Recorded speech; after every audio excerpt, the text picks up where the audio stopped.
dia, queridos. Feliz sábado. Tudo bem com vocês? Para mim é uma alegria voltar à Igreja de Santa Helena depois de tanto tempo. Se eu não me engano, acho que a última vez que eu vim aqui foi ano passado, se eu não me engano, né? E mesmo antes da pandemia, já fazia muito tempo que eu não tinha o prazer de estar aqui nessa igreja que eu gosto muito, de estar com vocês, né, adorando ao nosso Deus. Mas que bom que Deus nos proporcionou essa oportunidade, Deus nos deu essa chance da gente poder se rever novamente, da gente poder matar essa saudade. Deus estava com saudade de vocês, saudade de estar aqui, especialmente na Igreja de Santa Helena. Então eu agradeço ao Maurício por ter me convidado e que Deus abençoe a vida de cada um de vocês. Que bom que vocês vieram à igreja nessa manhã, né? Nós estamos nesse período de pandemia, as igrejas estão voltando a reabrir, voltando com os seus cultos, né? Louvado seja o nome de Deus, porque você decidiu sair da sua casa hoje pela manhã e vir à igreja. Quero também saudar os nossos amigos que estão nesse momento nos assistindo através dessa transmissão online, via Facebook e demais redes sociais. Que Deus abençoe a sua vida. Você que é membro dessa igreja e infelizmente faz parte do grupo de risco, está em casa, não pode vir para o culto, continue assistindo as transmissões. Que Deus te abençoe. Um feliz sábado para você. E você também que não é desta igreja, você quem sabe que não é nem adventista, mas que nesse momento estava enrolando o seu feed de notícias aí no Facebook, parou na transmissão do nosso culto. Continue assistindo até o final, porque não foi por acaso que você parou para assistir essa transmissão. Deus tem uma palavra para você também. Amém. Bom, queridos, também não posso deixar de falar isso, eu trago um abraço da Igreja de Santa Margarida para a Igreja de Santa Helena, tá bom? Sintam-se aí abraçados pela nossa igreja lá. E vamos ao que realmente interessa, que é a abertura da palavra de Deus. Queridos, nós estamos vivendo em um momento de crise. A palavra crise, ela está na moda, né? Todo mundo fala de crise. Nos jornais fala-se de crise, nas redes sociais fala-se de crise, as pessoas no dia a dia falam sobre crise. Crise é a palavra do momento, e de fato nós estamos vivendo em um tempo de crise. A pandemia, ela só agravou essa crise que é econômica, que é política, que é social, que é intelectual, e essa crise que é até espiritual. E sabe, na Bíblia nós encontramos uma situação, uma história, né, que também fala a respeito de crise. Eu quero compartilhar com você algumas lições que essa história ela pode nos proporcionar nessa manhã, a respeito da crise, como viver em um tempo de crise, como superar um tempo de crise, como não perder a fé em um tempo de crise, como não desanimar, não ficar tão preocupado e, acima de tudo, como não perdermos de vista os planos de Deus para nós, mesmo em um tempo de crise. Então, nessa manhã, se eu posso dar um tema para a nossa reflexão, o tema seria lições em meio à crise. E nós vamos estudar um pouquinho sobre a história de Elias, principalmente o chamado que Elias recebeu. Elias foi chamado por Deus para profetizar, para pregar em um tempo de crise. Nós vamos estudar um pouco da história do profeta Elias e vamos refletir sobre algumas lições que nós podemos aprender com base na experiência do profeta nesse tempo difícil, nesse tempo de crise a qual ele estava vivendo, tá bom? Bom, queridos, acredito que a maioria aqui conhece a história de Elias. Elias foi um profeta, ele foi chamado por Deus para pregar em Israel, para profetizar em Israel em um tempo muito difícil. Já não chovia fazia mais de 3 anos. E você sabe, naquela época os povos viviam da agricultura, viviam do plantio da colheita. Então, se não chovia, automaticamente eles não colhiam nada.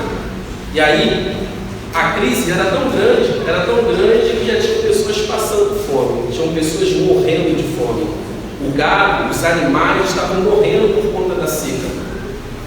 Pessoas estavam tendo que vender suas casas, tendo que vender seus bens para poder comprar um pouco de alimento. Outras pessoas, principalmente na terra de Israel, estavam saindo de Israel e indo para outras cidades, em busca de emprego, em busca de dinheiro, em busca de comida. A crise também não era só na agricultura, não era só uma crise econômica, mas era também uma crise espiritual. Afinal, quando Deus chama o profeta Elias para que ele fosse até Israel, para poder pregar para o povo de Israel a respeito dessa crise, Deus revela para Elias que o responsável por todos os problemas que estavam acontecendo em Israel era o próprio rei. E quem era o rei naquela época? O rei naquela época era o rei Acabe. O rei Acabe era o rei de Israel naquela época, naquele tempo. E a crise que se abateu sobre Israel era culpa do rei Acabe. Era culpa dos seus pecados, era culpa também do casamento que ele havia contraído. Ele se casou com uma mulher que não era israelita, que era Jezabel, e essa mulher, ela era uma mulher que praticava idolatria, ela adorava um deus chamado Baal. Ela era filha de um homem chamado Etbaal, que foi o fundador dessa religião em adoração ao deus Baal. E ela, através da sua união matrimonial com Acabe, ela introduziu entre o povo de Israel uma série de costumes, uma série de tradições que diziam respeito à sua religião, que diziam respeito à sua cultura. E uma dessas tradições era a adoração ao deus Baal. Então todo Israel estavam adorando ao deus Baal. Em Israel ela mandou construir altares, ela mandou construir estátuas, monumentos do reino do deus Baal. Ela criou uma espécie de serviço do sacerdócio a Baal. Homens que eram instruídos a prestar culto a Baal. O templo em Israel era usado para adorar esse Deus. E, consequentemente, o povo de Israel estava afastado do Senhor. O povo de Israel estava longe dos caminhos de Deus. O povo de Israel estava em apostasia, estava em pecado. O povo de Israel havia deixado de guardar a lei de Deus, haviam deixado de adorar a Deus. O povo de Israel agora estava vivendo em uma completa letargia espiritual. E por conta dos pecados do rei, dos pecados da sua esposa e dos pecados do povo, Deus então permitiu que uma grande crise se abatesse sobre a terra de Israel. E aqui, querido, nós aprendemos uma primeira lição a respeito de crises. Toda crise ela tem um responsável, toda crise ela tem um culpado, toda crise ela tem uma origem. A crise que se abateu em Israel, a responsabilidade, a culpa era tanto do rei quanto do povo. Afinal, eles haviam pecado, eles haviam desobedecido os mandamentos de Deus, eles haviam deixado de adorar a Deus no templo, eles haviam se afastado dos planos de Deus para as suas vidas. Então, aquela crise que se abateu sobre Israel era culpa do próprio Israel, era culpa do próprio povo. E toda crise, queridos, pode ser uma crise no casamento, pode ser uma crise familiar, pode ser uma crise financeira, e pode ser uma crise sanitária, como essa que nós estamos vivendo, que é a pandemia do coronavírus. Toda crise tem uma origem, toda crise ela tem um responsável ou responsáveis, toda crise ela tem uma razão, ela tem um motivo, toda crise ela parte de algum ponto. Ela parte de algum ponto. A crise do coronavírus, essa pandemia, nós, pela televisão, através das redes sociais, nós vimos aí uma série de teorias a respeito de como surgiu esse vírus. Uns dizem que foram os chineses que criaram em laboratório, outros dizem que veio do morcego, outros dizem que o coronavírus não existe, outros dizem que é uma conspiração ideológica, política, para poder acabar com o mundo. Outros dizem até que a pandemia do coronavírus é uma maldição de Deus sobre a humanidade. O fato é de que a pandemia do coronavírus ela tem uma origem, ela tem uma história, ela tem um ponto de partida, porque toda crise ela tem a sua origem, toda crise ela tem um ponto de partida. Mas mesmo em meio à crise, Deus ele não abandona o seu povo. Mesmo em meio à crise, Deus não deixa os seus, Deus não deixa de cuidar dos seus filhos. E com Israel não foi diferente, especialmente com o profeta Elias. E aí eu quero ler com você o que está escrito lá em 1 Reis. 1 Reis, no capítulo 17, do verso 1 ao verso 4. E nós vamos ver como Deus, mesmo em meio a essa crise, ele cuidou, ele sustentou, ele manteve especialmente o profeta Elias, que era o seu servo, era seu filho, era um homem de Deus, que foi chamado pelo Senhor para cumprir uma missão. Era um homem fiel, era um homem de fé, era um homem que tinha um coração sincero e aberto para servir o Senhor. E aquela crise que se abateu em Israel, consequentemente, afetaria ele também. Mas mesmo nessa crise, Deus, ele providenciou meios para que o profeta ele não sucumbisse. 1 Reis, capítulo 17, a partir do verso 1, que diz: Então Elias, o tesbita dos moradores de Gileade, disse a Acabe: Tão certo como vive o Senhor, o Deus de Israel, perante cuja face eu estou, nem orvalho, nem chuva haverá nestes anos, segundo a minha palavra.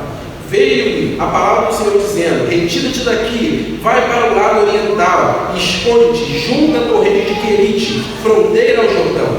Beberás da torrente, e ordenei aos povos que ali mesmo te sustentem. Veja, queridos, depois que Elias foi lá em Israel, foi lá no palácio do rei e disse para o rei que ele é culpado por aquela crise em Israel, Deus agora então manda o profeta Elias sair do território de Israel e ir para uma região isolada, ir para as montanhas, ir para a torrente de Querite, perto de um lugar onde haviam águas fluviais. E Deus diz: ó, você vai ficar aí um tempo, e no tempo que você ficar aí, eu vou te sustentar.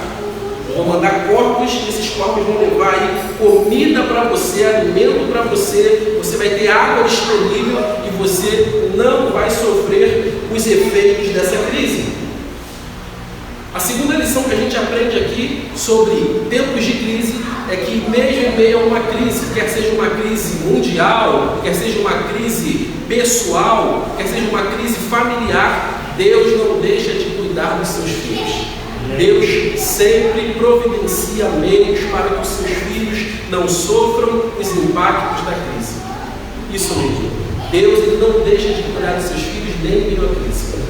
Tenho certeza que nessa pandemia, talvez algumas pessoas aqui perderam o emprego, outras pessoas aqui tiveram que atrasar as contas porque perderam o emprego, talvez outras pessoas aqui foram afetadas de alguma maneira, algum parente pegou o coronavírus, ou você mesmo acabou pegando o coronavírus, né? Enfim, talvez nessa crise você foi atingido de alguma maneira, mas a sua vida foi preservada. Não faltou alimento na sua despensa. Não faltou água para você beber. Você não perdeu o seu lar, não perdeu a sua casa. Talvez você não tenha perdido nenhum parente, nenhum ente querido nessa pandemia. Ou talvez pessoas próximas a você pegaram o vírus, mas você não pegou. Deus, ele sustenta, Deus, ele cuida dos seus filhos, mesmo em meio à crise. Ele não nos abandona, ele não nos deixa só, mesmo em tempos de crise. E não foi diferente com o profeta Elias. Como eu falei, a crise em Israel ela bateu toda a terra, ou seja, ela afetou até mesmo as cidades que ficavam próximas de Israel. E a gente vai ver isso mais para frente. Afetou todo mundo. Não era só na terra de Israel que a crise havia se abatido e havia gerado consequências profundas para o povo. Não, a crise afetou outras cidades e outros povos. Porque naquela época, como eu falei, as pessoas viviam da agricultura. A agricultura era um meio de subsistência. A agricultura era o que gerava emprego, era o que gerava renda. Não havia outro meio a não ser esse. As pessoas vendiam e compravam gado, por exemplo. Plantavam, colhiam e vendiam cevada, trigo, farinha, azeite. Então, com essa crise em que não chovia na terra há mais de 3 anos, não dava para plantar mais nada, não dava para colher nada. Mas, mesmo em meio à crise, Deus ainda continuava sustentando o seu povo, cuidando dos seus filhos. E o profeta Elias, ele sintetiza isso muito bem. De que não importa a crise, não importa o problema, não importa a situação, Deus continua cuidando dos seus filhos.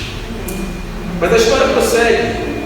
E nós vemos, a partir do verso 14, eu quero que você leia comigo, a partir do verso 14, que vai dizer o seguinte: porque assim diz o Senhor, Deus de Israel: a farinha da tua panela não se acabará, e o azeite da tua botija não faltará, até o dia que o Senhor fizer chover sobre a terra.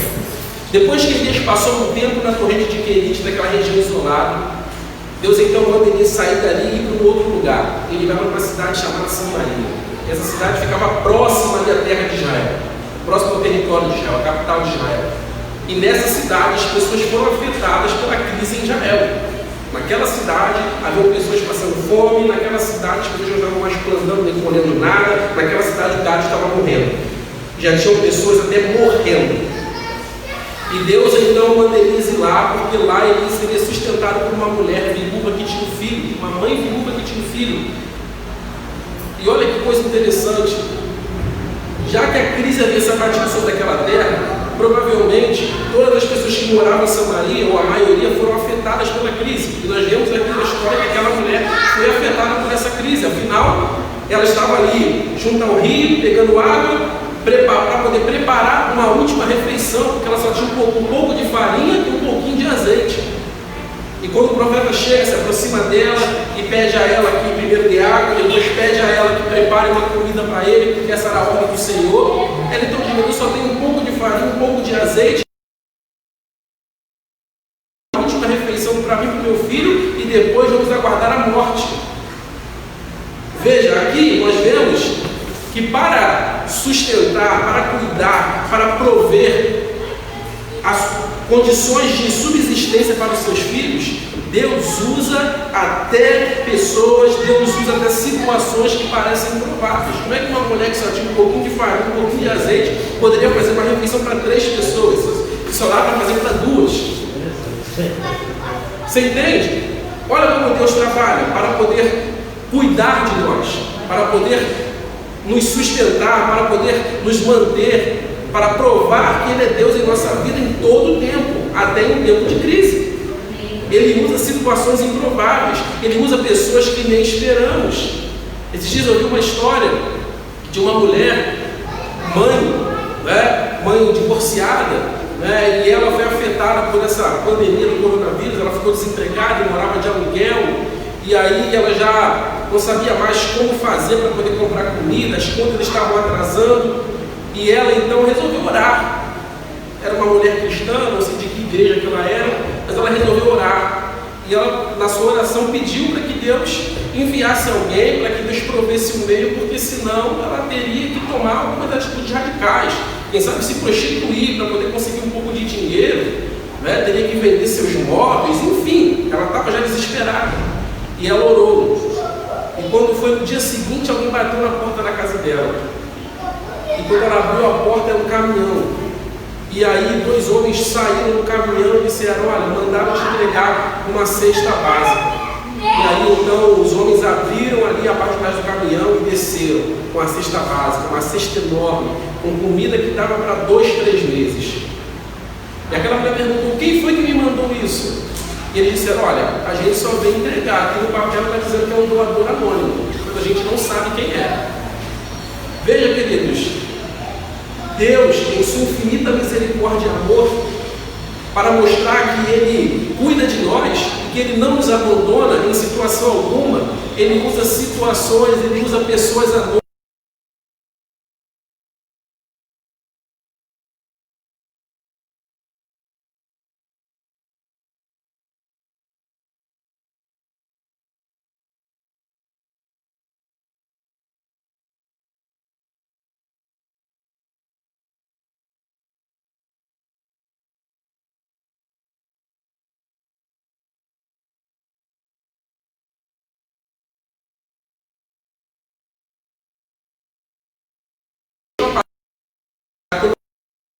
Você chegou na casa dessa pessoa, essa pessoa nem acreditou. Porque é assim que Deus faz, queridos. Deus usa situações improváveis para poder mostrar que Ele está no controle de tudo e também da nossa vida. Amém? E não foi diferente com Elias. Ele usou uma mulher pobre, uma mulher viúva, uma mulher que só tinha comida para ela e para o filho dela.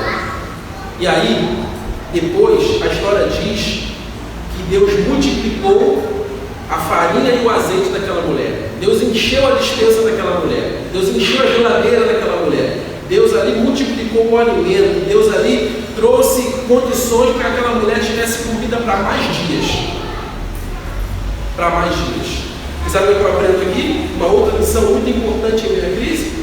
Além de Deus nos sustentar, além de Deus usar situações ou pessoas improváveis para nos sustentar, através de nós, Deus também pode sustentar os outros. Através de nós, Deus pode ajudar os outros. Na verdade, através de nós, Deus quer ajudar os outros.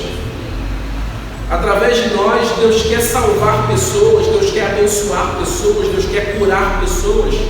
E Ele quer nos usar para isso, assim como Ele usou Elias para poder garantir ali o alimento para aquela mulher por mais dias.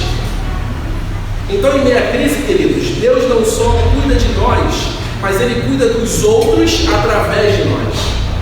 Você consegue entender isso? Você pode ter pouco, você só pode ter um pouquinho de farinha, um pouquinho de azeite só para você, mas Deus quer usar você para compartilhar o pouco que você tem para abençoar outras pessoas. Porque é assim que Deus faz, queridos. Em meio à crise, Ele nos usa também para abençoar outras pessoas. É através de nós que Deus cuida do nosso próximo. Às vezes eu vejo pessoas falando: não, eu vou orar para fulano para que Deus ajude fulano. Vou orar para que Deus envie alguém para levar comida para fulano. Eu vou orar para que Deus abra a porta de emprego para fulano. Eu vou orar para que Deus mande alguém na casa de fulano, porque fulano está em depressão, está se sentindo sozinho. Então eu vou orar para que Deus mande alguém ir lá para poder ajudar fulano. Só que na maioria das vezes nós oramos errado em relação a isso. Porque Deus, Ele pode sim mandar alguém. E provavelmente esse alguém que Ele quer mandar para ajudar as pessoas nas suas necessidades é você que está orando. Você é a resposta de oração de muitas pessoas. Sabe, nessa pandemia, várias igrejas, jovens, fizeram uma série de trabalhos. Foram doar alimentos, foram reformar casa, foram visitar idosos e pessoas que moram sozinhas e que estavam em depressão, estavam sofrendo, estavam em luto, em dor por conta dessa pandemia. É isso. Deus deseja nos usar para que nós possamos abençoar outras pessoas. Então, na crise, Deus sustenta os outros através de nós. Na crise, Deus nos sustenta de formas improváveis, inimagináveis, usando até pessoas anônimas. E por fim, queridos, quero ir com você a partir do verso 40, a última lição que a gente aprende sobre a crise. Porque agora o profeta Elias, ele sai de Samaria e ele volta para a terra de Israel, e então ele chega lá e novamente ele acusa Acabe de ser o responsável pela crise, e ele denuncia os pecados do rei, os pecados da sua esposa, os pecados do povo. E aí então ele propõe um desafio: já que eles adoravam a Baal, já que eles acreditavam que Baal era Deus, então ele propõe um desafio, uma batalha, um embate, uma disputa entre Elias e os profetas de Baal, para ver quem era o Deus verdadeiro, se era o Deus criador, o Deus de Israel ou o Deus Baal. E aí você conhece a história. No final, os profetas de Baal não conseguem fazer com que Baal consuma o seu. Por outro lado, Elias então faz ali um altar, ora e Deus consome o altar, provando que o Deus de Elias, o Deus de Israel, o Deus criador, o Deus verdadeiro é Deus. E Baal não passava apenas de uma imagem de escultura. E a história então prossegue dizendo a partir do verso 41. Acompanha comigo. Então disse Elias a Acabe: sobe, come e bebe, porque já se ouve ruído de abundante chuva. Subiu Acabe a comer e a beber. Elias, porém, subiu ao cimo do Carmelo, encurvado para a terra, meteu o rosto entre os joelhos e disse ao seu moço: sobe e olha para o lado do mar. Ele subiu, olhou e disse: não há nada. Então lhe disse Elias: volta. E assim o fez por 7 vezes. A 7ª vez disse: eis que se levanta do mar uma nuvem pequena, como a palma da mão de um homem. Então disse ele: sobe e diz a Acabe: aparelha o teu carro e desce, para que a chuva não te detenha. Verso 45. Dentro em pouco os céus se emagrecerão com nuvens e vento, e caiu grande chuva. Acabe saiu ao carro e foi para Jezreel. A mão do Senhor veio sobre Elias, o qual cingiu os lombos e correu diante de Acabe até a entrada da cidade. Depois daquela batalha espiritual entre os profetas de Baal e Elias. Sabe o que aconteceu? Deus então fez novamente chover em Israel. Depois de 3 anos e meio, voltou a chover em Israel. Não só porque o profeta Elias foi lá e profetizou e provou que Baal era um Deus falso e derrotou os profetas de Baal. Não só porque Elias foi lá e denunciou os pecados do rei, os pecados do povo.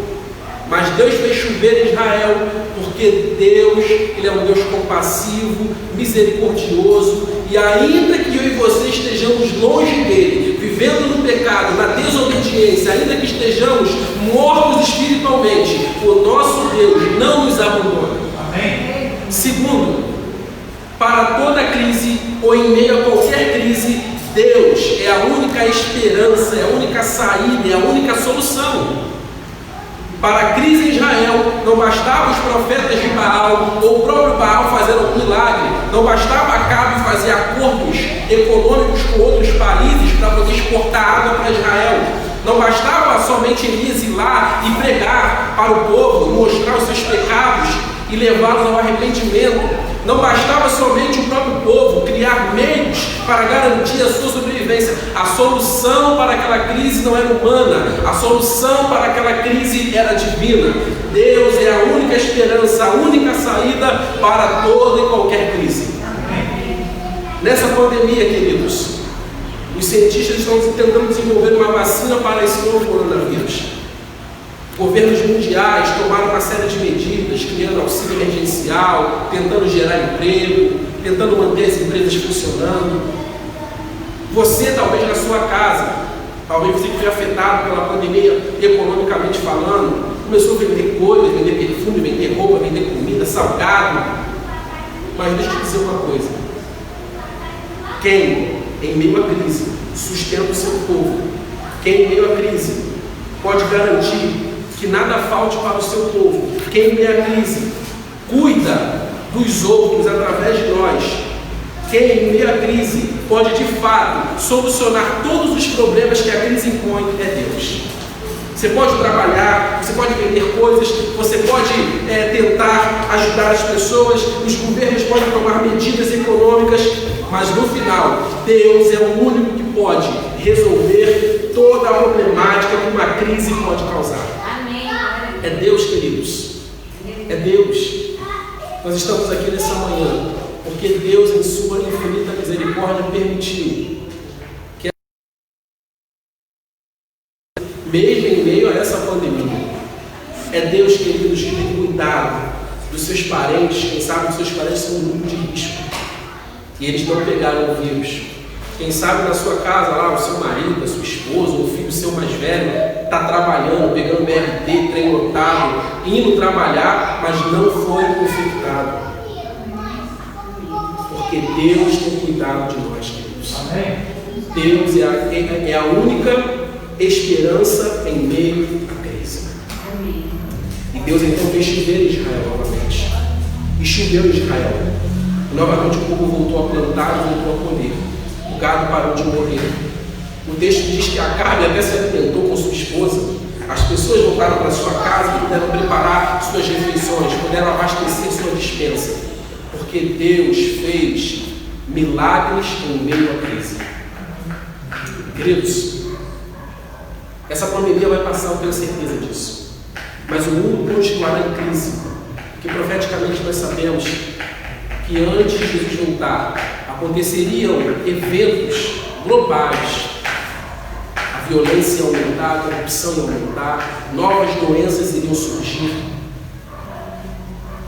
Mas sabe, o nosso Deus, ele tem o controle da história da humanidade. Amém. Tudo que está acontecendo, queridos, está acontecendo pela permissão de Deus, não pela ação de Deus, porque Deus não provoca o mal. Essa pandemia não foi um castigo de Deus para a humanidade, mas tudo na terra acontece pela permissão de Deus. Essa pandemia surgiu pela permissão de Deus. E algumas pessoas até podem questionar, muitos até questionaram: peraí, se Deus é amor, se Deus é todo poderoso, se Deus ama as pessoas, por que Ele permitiu essa pandemia, permitiu esse vírus que já matou aí mais de 80 mil pessoas no Brasil, quase 1 milhão de pessoas pelo mundo ou mais? Por que Ele permitiu daquele amor? Por que Ele não dá fim a essa pandemia, logo acaba com esse vírus de uma vez? Por que Deus não acaba com o mal? Por que Deus não acaba com o sofrimento? Mas nós, como cristãos, sabemos o porquê que Deus agora, nesse exato momento, não dá fim ao mal, não dá fim ao sofrimento e acaba com essa pandemia. São eventos proféticos que têm que acontecer, porque apontam para a volta de Jesus. E nós iremos experimentar, de fato, uma nova vida. Quando Jesus voltar, Ele restaurará todas as coisas. Quando Jesus voltar, o livro de Apocalipse, no capítulo 20 e no capítulo 21, dizem que Ele vai criar um novo céu e uma nova terra. E nesse novo céu e nessa nova terra, não vai ter mais pandemia do coronavírus. Não vai ter gente desempregada, não vai ter gente morrendo de fome, não vai ter mais violência, não vai ter corrupção. Amém. Porque será um lar de amor, um lar perfeito. Mas agora, nós estamos vivendo nesse mundo mau de pecado, nós precisamos entender que pandemias vão surgir, crises vão acontecer, problemas globais irão continuar existindo. Mas o nosso Deus, Ele tem em suas mãos a caneta que escreve a história da humanidade. O nosso Deus tem em suas mãos a caneta que escreve a história da minha vida e da sua vida. E ainda que a gente passe pela morte, existe uma promessa na Bíblia. Aqueles que morrem em Cristo Jesus ressuscitarão e irão viver no céu por 1000 anos e depois no novo céu e na nova terra por toda a eternidade. A Bíblia diz então que Elias, depois de tudo isso, depois de ter sido perseguido até, Elias foi perseguido porque orou ao Senhor e Deus permitiu chuva sobre Israel, porque ele provou que Acabe era um Deus falso. Ele foi perseguido por fazer o certo, ele foi perseguido por ser fiel a Deus, mas no final de sua vida, Deus lhe deu uma recompensa, Deus lhe deu um galardão, Deus o arrebatou aos céus. E Deus, queridos, fará o mesmo comigo e com você, por ocasião da volta de Jesus. Nós também iremos para o céu, assim como Elias. Basta que, como Elias, nós sejamos fiéis, nós atendamos aos chamados que Deus faz para nós. Basta que, mesmo em um tempo de crise,